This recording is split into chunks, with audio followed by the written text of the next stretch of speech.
ரீசெண்டா பார்த்தீங்கன்னா, தமிழ்நாட்ல எலக்ஷன் அப்படிங்கிற விஷயம் ரொம்ப ஃபாஸ்ட்டா, ரொம்ப பரபரப்பா, ரொம்ப ஒரு ஒரு கான்ட்ரோவர்ஷியல்னு சொல்லலாம். ரொம்ப நெறைய பேருக்கு ஜாலி அப்படின்னு சொல்லலாம். ஏன் அப்படின்னு கேட்டீங்கன்னா, நம்ம சினிமாலருந்து ஒருத்தர் வந்து போயிட்டு நானும் அரசியலுக்கு வரேன் அப்படின்னு சொல்லிட்டு ஒரு விஷயம் ஒண்ணு பண்ணியிருக்காருங்க. பெரிய இம்பாக்ட்டே கிரியேட் பண்ணியிருக்காரு அப்படின்னு சொல்லலாம். நான் யார பத்தி பேசிட்டு இருக்கேன் அப்படின்னா, உங்களுக்கே நல்லா தெரியும்.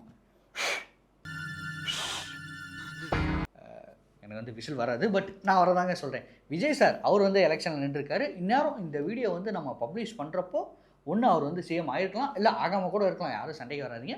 இந்த வீடியோல நம்ம வந்து அவர பத்தி தான் பார்க்க போறோம். என்ன அப்டின்னா, அவரோட எலக்ஷன் கேம்பெயின்ல அதிகமா நெறைய விஷயம் வந்து அவரு சொல்லிட்டு இருந்தாரு. பட் முக்கியமா சில விஷயம் சொல்றப்போ, எத வந்து ரொம்ப ஸ்ட்ராங்கா சொன்னாரு அப்டின்னா, "என்னுடைய கெரியரின் உச்சத்த" அப்படிங்கிற வார்த்தை வந்து அவர் வந்து அதிகமா யூஸ் பண்ணாரு. கெரியரின் உச்சத்த அப்டின்னா என்னப்பா அப்படின்னு யோசிச்சு பார்த்தோம்னா, ஒரு ஃபேன் பேஸா இருக்கலாம். மக்களோட அன்பா இருக்கலாம். ஆனா இதெல்லாம் தாண்டி அவர் வந்து எத மென்ஷன் பண்ண வராரு அப்படின்னு நான் சொல்ல வரேன். எத மென்ஷன் பண்ண வராருன்னு நான் யோசிக்கிறேன் அப்படின்னா, சேலரி அப்படிங்கிற விஷயம். இவ்வளோ கோடி பணத்த விட்டுட்டு நான் வந்து மக்களுக்கு சேவை பண்ண வரேன். அப்படின்னு தானே வந்து அவர் வந்து ரொம்ப ஸ்ட்ராங்கா சொல்லிட்டு இருக்காரு. ஏன்னா அவரோட லாஸ்ட் படம் ஜனநாயகன். அந்த படத்துக்கு எவ்வளோ சம்பளம் வாங்கியிருக்காரு அப்படின்னு நமக்கே நல்லா தெரியும். கிட்டத்தட்ட 250 கோடிங்கிற வரைக்கும் சொல்லிட்டு இருக்காங்க. எவ்வளோ நமக்கு ஆக்சுவலா தெரியல. அப்ராக்ஸிமேட்டா தெரியல. பட் வந்து 250 கோடி அப்படிங்கிற மாரி சொல்லிட்டு இருக்காங்க. அப்படி இருக்கப்போ எடுத்ததுமே அவருக்கு வந்து 250 கோடி குடுத்துட்டாங்களா அப்படின்னு கேட்டீங்கன்னா, நிச்சயமா இல்ல. ஃபர்ஸ்ட் படத்துலேருந்து வந்து அவர் படிப்படியா தான் வந்து முன்னேறி வந்திருக்காரு. ரொம்ப கஷ்டப்பட்டு சில படத்துக்கெல்லாம் வந்து சேலரியே இல்லாம, சில படத்துக்கு வந்து ஓரளவுக்கு சேலரி இந்த மாரி எல்லாமும் அவர் வந்து நெறைய வந்து வாங்கியிருக்கிறதாகவும் நம்ம வந்து நெறைய படிச்சிருப்போம். ஸோ அப்படி இருக்கப்போ, அவருடைய கெரியர்ல முக்கியமான அவர் நடிச்ச முக்கியமான படங்கள்ல எவ்வளோ சேலரி வாங்கியிருக்காரு அப்படிங்கிறத இந்த வீடியோல நம்ம பார்க்க போறோம். அதாவது அவருடைய முக்கியமான படங்களுக்கு எவ்வளவு சேலரி வாங்கியிருக்காரு அப்படிங்கிற விஷயத்த தான் இந்த வீடியோல நம்ம பார்க்க போறோம். ஸோ விஜய் சாரோட ஃபர்ஸ்ட் படமான நாளைய தீர்ப்பு கிட்டத்தட்ட அவரு காலேஜ் 2ண்ட் இயர் அப்போ அந்த படம் பண்ணாரு அப்படின்னு நெனைக்கிறேன். அந்த படத்துக்கு அவர் எவ்வளோ சேலரி வாங்குனாரு அப்படின்னு கேட்டீங்கன்னா, ரூ. 10,00,000 சம்பளம் வந்து வாங்கியிருக்காருங்க. அந்த படத்துக்கு யார் டைரக்டர்? அவருடைய அப்பா தான். எஸ். ஏ. சந்திரசேகர் சார். அவரு தான் அந்த படம் வந்து டைரக்ட் பண்ணாரு. ஸோ அந்த படத்துக்கு அவர் எவ்வளவு சேலரி வாங்கியிருக்காரு அப்படின்னா, ரூ. 10,00,000. நீங்க யோசிச்சு பாருங்களேன். கடைசி படத்துக்கு 250 கோடி. ஃபர்ஸ்ட் படத்துக்கு 10,00,000. அந்த இதே பார்த்தீங்கன்னா, எவ்வளோ பெருசா இருக்கு. ஆக்சுவலா இன்னும் ஒரு இன்ட்ரஸ்டிங்கான தகவல். உங்களுக்கே நல்லா தெரியும். என்ன அப்படின்னா, கடைசி படத்துக்குமே வந்து நாளைய தீர்ப்பு அப்படிங்கிற மாரி தான் டைட்டில் வந்து யோசிச்சிருந்தாங்க. பட் என்னவோ அது வந்து சோசியல் மீடியால அதிகமா வந்துருச்சு அப்படிங்கிறனால தான் ஜனநாயகன் அப்படின்னு மாத்துனாங்களோன்னு எனக்கு தோணுது. ஆனா நல்லா இருந்திருக்கும். கடைசி படத்துக்கும் வந்து நாளைய தீர்ப்பு அப்படின்னு வச்சிருந்தா, அவருடைய அந்த பொலிட்டிக்கல் என்ட்ரி இருக்குது இல்லையா? அதுக்கு கொஞ்சம் மேட்ச் ஆயிருக்கும். பட் ஏதோ மிஸ் ஆயிடுச்சு. But okay. எது எப்படியோ அவருடைய ஃபர்ஸ்ட் படமான நாளைய தீர்ப்பு படத்துக்கு அவர் எவ்வளோ சேலரி வாங்கியிருக்காரு அப்படின்னா, ரூ. 10,00,000. ஸோ அடுத்ததா என்ன படம் பத்தி பார்க்க போறோம் அப்படின்னா, பூவே உனக்காக படம். அதாவது அவருடைய கெரியர்லயே ஃபர்ஸ்ட் பெரிய பிளாக் பஸ்டர் ஹிட்டான படங்க. அந்த படம் பார்த்தீங்கன்னா, ரொம்ப ஒரு ரொமான்டிக்கான படம். அது மட்டும் இல்லாம கொஞ்சம் காமெடி படம் அப்படின்னே சொல்லலாம். ஸோ அந்த படத்துல யாரெல்லாம் நடிச்சிருப்பாங்க அப்படின்னா, விஜய் சார் நடிச்சிருப்பாங்க, சங்கீதா மேம் நடிச்சிருப்பாங்க. அவங்களோட பேரே பார்த்தீங்கன்னா, ரொம்ப சூப்பரா இருக்கும் அப்படின்னே சொல்லலாம். யார் டைரக்ட் பண்ணா? விக்ரமன் சார் வந்து டைரக்ட் பண்ணியிருப்பாங்க. அது மட்டும் இல்லாம அந்த படமே பார்த்தீங்கன்னா, ரொமான்டிக் படம் அப்படிங்கிறதுனால, லவ்வர்ஸ்க்கான படம் அப்படிங்கிறதுனால, நல்லா பிளான் பண்ணி 1996ல பிப்ரவரி 15ஆம் தேதி அந்த படத்த ரிலீஸ் பண்ணியிருக்காங்க. அதனாலேயே என்னவோ அந்த படம் வந்து பெரிய ஹிட் ஆச்சுங்க. லவ்வர்ஸ் மத்தியில அந்த படம் பார்த்தீங்கன்னா, சூப்பர் டூப்பர் ஹிட் அப்படின்னு சொல்லலாம். ஸோ அந்த படத்துக்கு பூவே உனக்காக படத்துக்கு நம்ம விஜய் சார் எவ்வளோ சம்பளம் வாங்கியிருக்காரு அப்படின்னு பார்த்தீங்கன்னா, ரூ. 30,00,000 சம்பளம் வாங்கியிருக்காருங்க. ஸோ அடுத்ததா என்ன படம் பார்க்க போறோம் அப்படின்னா, காதலுக்கு மரியாதைங்க.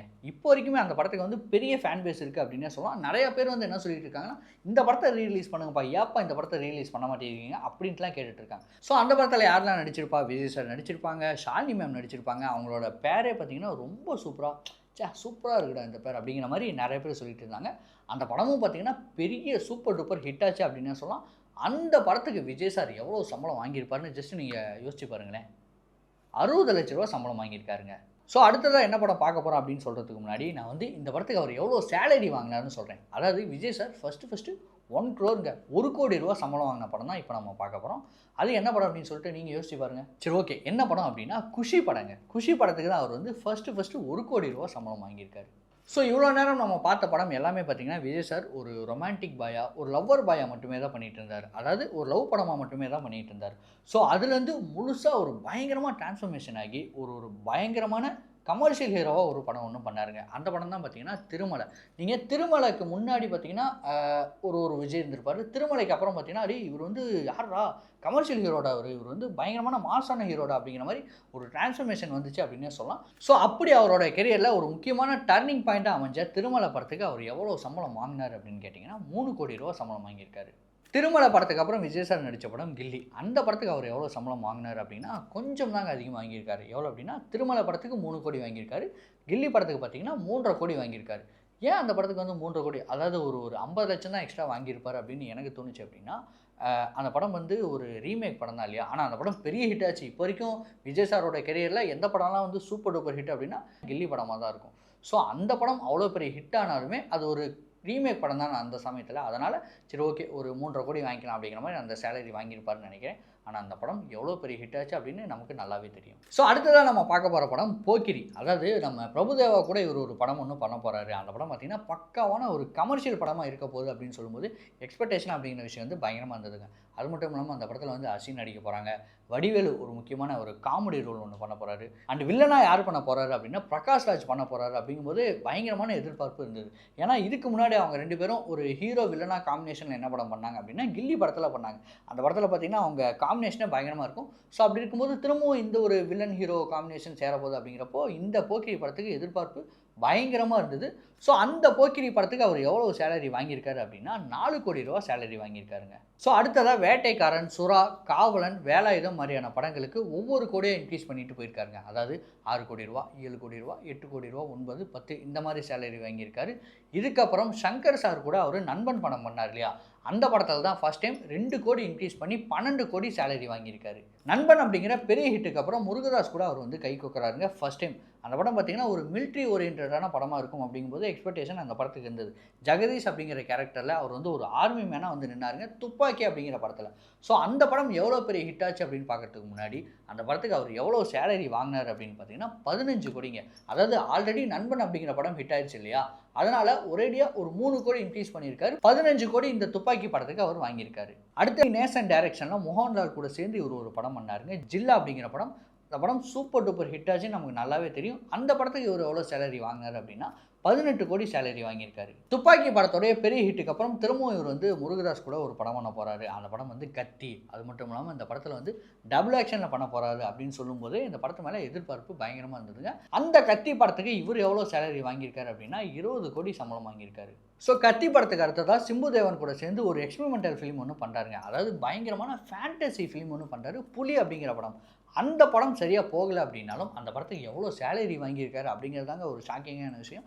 அதாவது ரூ. 25 கோடி அந்த படத்துக்கு வந்து சேலரி வாங்கியிருக்காரு. அடுத்ததா நம்ம பார்க்க போற படம் தெறி.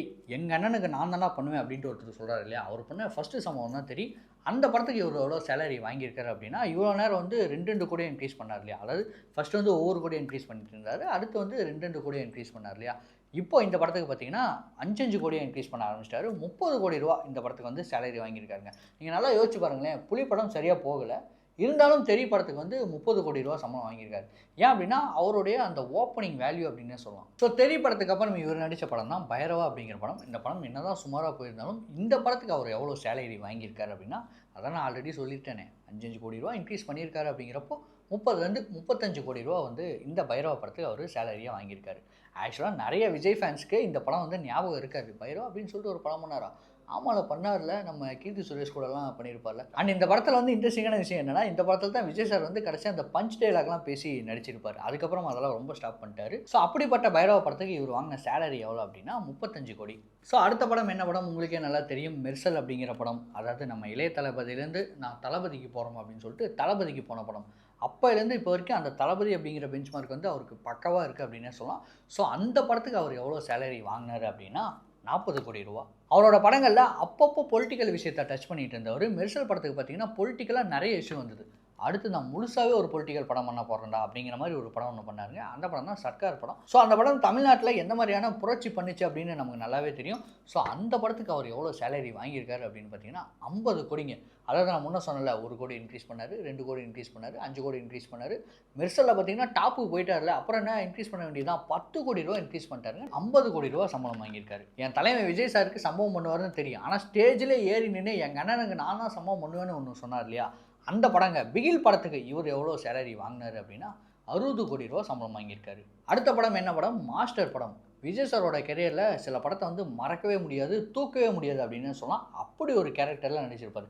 ஜேடி அப்படிங்கிற கேரக்டர்ல ரொம்ப ஒரு பெருசா எதையுமே யோசிக்காம ஒரு லேசியான கேரக்டர்ல நடிச்சிருப்பாரு. அதாவது ஃபர்ஸ்ட் ஹாஃப்ல. செகண்ட் ஹாஃப்ல வந்து பயங்கரமா மாறி இருப்பாரு. ஆனா ஃபர்ஸ்ட் ஹாஃப் பார்த்தீங்கன்னா அந்த படத்துல வந்து ரொம்ப சூப்பராகவே இருக்கும் அப்படின்னு சொல்லலாம். அந்த கேரக்டர் வந்து விஜய் சாருக்கு ரொம்ப பக்காவாக பொருந்தி இருக்கும். ஸோ அந்த மாஸ்டர் படத்துக்கு இவர் எவ்வளோ சேலரி வாங்கியிருக்காரு அப்படின்னு கேட்டிங்கன்னா, ரூ. 80,00,00,000 சேலரி வாங்கியிருக்காருங்க. ஸோ அடுத்ததா நெல்சன் கூட பீஸ்ட் அப்படின்னு ஒரு படம் ஒண்ணு பண்ணாரு. நம்ம வந்து முன்னாடி ஒரு படம் ஒண்ணு பார்த்தோம் இல்லையா? குஷி அப்படிங்கிற படம். ஃபர்ஸ்ட்டு ரூ. 1,00,00,000 சம்பளம் வாங்கின படம் அப்படின்னு. ஸோ அதே மாதிரி தாங்க விஜய் சார் ஃபர்ஸ்ட்டு 100,00,00,000 சம்பளம் வாங்கின படம் தான் இந்த பீஸ்ட் படம். அடுத்தடுத்து அவருடைய படத்துக்கு பயங்கரமான ஓப்பனிங் இருக்குது அப்படின்னு தெரிஞ்சுக்கிட்ட விஜய் சார் அவருடைய படங்களில் தொடர்ந்து கொஞ்சம் கொஞ்சமாக சேலரி இன்க்ரீஸ் பண்ணாமல் ஒரு 30,00,00,000 40,00,00,000 நம்ம இன்க்ரீஸ் பண்ணுவோமே அப்படிங்கிற மாதிரி பண்ணாருங்க. வாரிசு படத்துக்கு 120,00,00,000 சம்பளம் வாங்கினவர் அடுத்து லியோ படத்துக்கு பார்த்தீங்கன்னா 150,00,00,000 சம்பளம் வாங்கியிருக்காருங்க. அதையும் தாண்டி அந்த படத்துக்கு ஓப்பனிங் அப்படிங்கிற விஷயம் பயங்கரமாக இருந்தது. ப்ளஸ் நம்ம லோகேஷ் கனகராஜ் சார் கூட அவர் வந்து சேர்ந்து ஒரு படம் பண்ண போகிறாரு அப்படின்னு ஒரு விஷயம் வந்ததுமே எக்ஸ்பெக்டேஷன் இருந்தது. ஸோ நான் திரும்பவும் சொல்கிற மாதிரி அந்த ஓப்பனிங் அப்படிங்கிற விஷயம் பயங்கரமாக இருந்ததுனால 150,00,00,000 சரிங்க சார் வாங்க சார் நான் தரேன் சார் நீங்கள் படம் பண்ணுங்க சார் அப்படிங்கிற மாதிரி ப்ரொடியூசர்லாம் கொடுத்துட்டாங்க. லியோ படத்துக்கு பார்த்தீங்கன்னா 150,00,00,000 அவர் வந்து சேலரியாக வாங்கியிருக்காரு. ஒரு 2 படத்துக்கு முன்னாடி தாங்க அவர் வந்து 100,00,00,000 அப்படிங்கிற விஷயத்தை டச் பண்ணார். எந்த படத்தில்? பீஸ்ட் படத்தில். இமீடியட்டாக அங்கேருந்து பார்த்தீங்கன்னா 200,00,00,000 ஒரு பெரிய ஜம்ப் அப்படின்னே சொல்லலாம். கோட் படத்தில் வந்து 200,00,00,000 சம்பளம் வாங்கினாருங்க. அங்கேருந்துங்க அவருடைய கடைசி படமான ஜனநாயகன் படம் அந்த படத்துக்கு அவர் எவ்வளோ சேலரி வாங்கியிருக்காரு அப்படின்னா சிலர் வந்து சொல்கிறாங்க 250,00,00,000ன்னு, சிலர் சொல்கிறாங்க 275,00,00,000ன்னு. இது 2ல் எதுவாக வேணா இருக்கலாம். ஆனால் 250,00,00,000க்கு மேலே தான் அவர் சேலரி வாங்கியிருக்காரு அப்படிங்கிற விஷயம் ரொம்ப ஸ்ட்ராங்காக பார்க்கப்படுது. ஏன்னா நான் ஃபஸ்ட்டு இந்த வீடியோவில் சொன்ன மாதிரி அவர் அதை வச்சு தான் பயங்கரமாக அவருடைய பொலிட்டிக்கல் கேரியருக்கு வந்து பயங்கரமாக ஒரு விஷயம் ஒன்று பண்ணிகிட்டே இருந்தார் அப்படின்னு சொல்லலாம். நான் வந்து என்னுடைய கெரியரோட உச்சத்தை விட்டுட்டு வந்திருக்கேன் அப்படிங்கிற மாதிரி. ஸோ அந்த விஷயம் எதை மென்ஷன் பண்ணியிருந்தாரு? சேலரி அப்படிங்கிற விஷயத்தை தான் மென்ஷன் பண்ணியிருந்தாரு. ஸோ அப்படி பார்க்குறப்போ ஜனநாயகன் படத்துக்கு 275,00,00,000க்கு மேலே அவர் சம்பளம் வாங்கியிருக்கிறதுக்கு வாய்ப்பு இருக்குது. என்னதான் இந்த படம் தான் அவருக்கு வந்து லாஸ்ட் படம் அப்படின்னு ஆல்ரெடி அனௌன்ஸ் பண்ணியிருந்தாலும் இப்போ ரீசெண்டாக ஒரு விஷயம் வந்து பயங்கரமாக ட்ரெண்ட் ஆகிட்டு வருதுங்க. என்ன அப்படின்னா ஜனநாயகன் படம் ரிலீஸ் ஆகலை, உங்களுக்கே நல்லா தெரியும். லீக் ஆகிடுச்சு. ரிலீஸ் ஆகலை பட் லீக் ஆகிடுச்சு. ஸோ அதனால் பார்த்தீங்கன்னா கேவிஎன் ப்ரொடக்ஷன் வந்து திரும்ப அவர் வந்து ஒரு படம் ஒன்று பண்ண சொல்லியிருக்காங்க. அதனால் அவர் திரும்பவும் நடிக்க வரப்போகிறாரு. எலெக்ஷன் முடிஞ்சு ரிசல்ட் எல்லாம் முடிஞ்சு அவர் திரும்பவும் ஒரு படம் வந்து அந்த ப்ரொடக்ஷன் ஹவுஸ்க்கு பண்ணி தரணும் அப்படிங்கிற மாதிரி சொல்லியிருக்கிறதா சில தகவல் வந்து வந்திருக்கு. ஸோ அப்படி இருக்கப்போ அந்த படத்துக்கு அவர் எவ்வளோ சேலரி வாங்குவார் அப்படின்னு கேட்டிங்கன்னா நிச்சயமாக அவர் தான் இன்க்ரீஸ் பண்ணிட்டே இருக்கிறாரு. ஸோ அப்படி பார்க்குறப்போ 300,00,00,000 ரூபாயிலேருந்து 350,00,00,000 வரைக்கும் அந்த படத்துக்கு ஓப்பனிங் இருக்கும் அப்படிங்கிற மாதிரி சொல்கிறாங்க. அப்படி இருக்கப்போ சேலரியுமே 350,00,00,000 ரூபா இருக்கிறதுக்கு வாய்ப்பு இருக்குது. அதையும் தாண்டி முக்கியமான ரீசனாக என்ன பார்க்கப்படுது அப்படின்னு பார்த்தீங்கன்னா விஜய் சார் ரொம்ப நாள் கழிச்சு ஒரு படம் பண்ணுறாரு இல்லையா? அதாவது இவ்வளோ நாள் நான் படமே பண்ண மாட்டேன்னு சொல்லிட்டு இருந்தவர் மக்களாக வந்து ஏக்கத்தில் இருந்தாங்களே, சார் படம் பண்ணுங்க சார், ஏன் சார் படம் பண்ணாமல் இருக்கீங்க, ஆனால் பண்ணுங்க நான் படம்லாம் பண்ணுங்கண்ணா அப்படிங்கிற சொல்லிட்டு இருக்காங்க இல்லையா?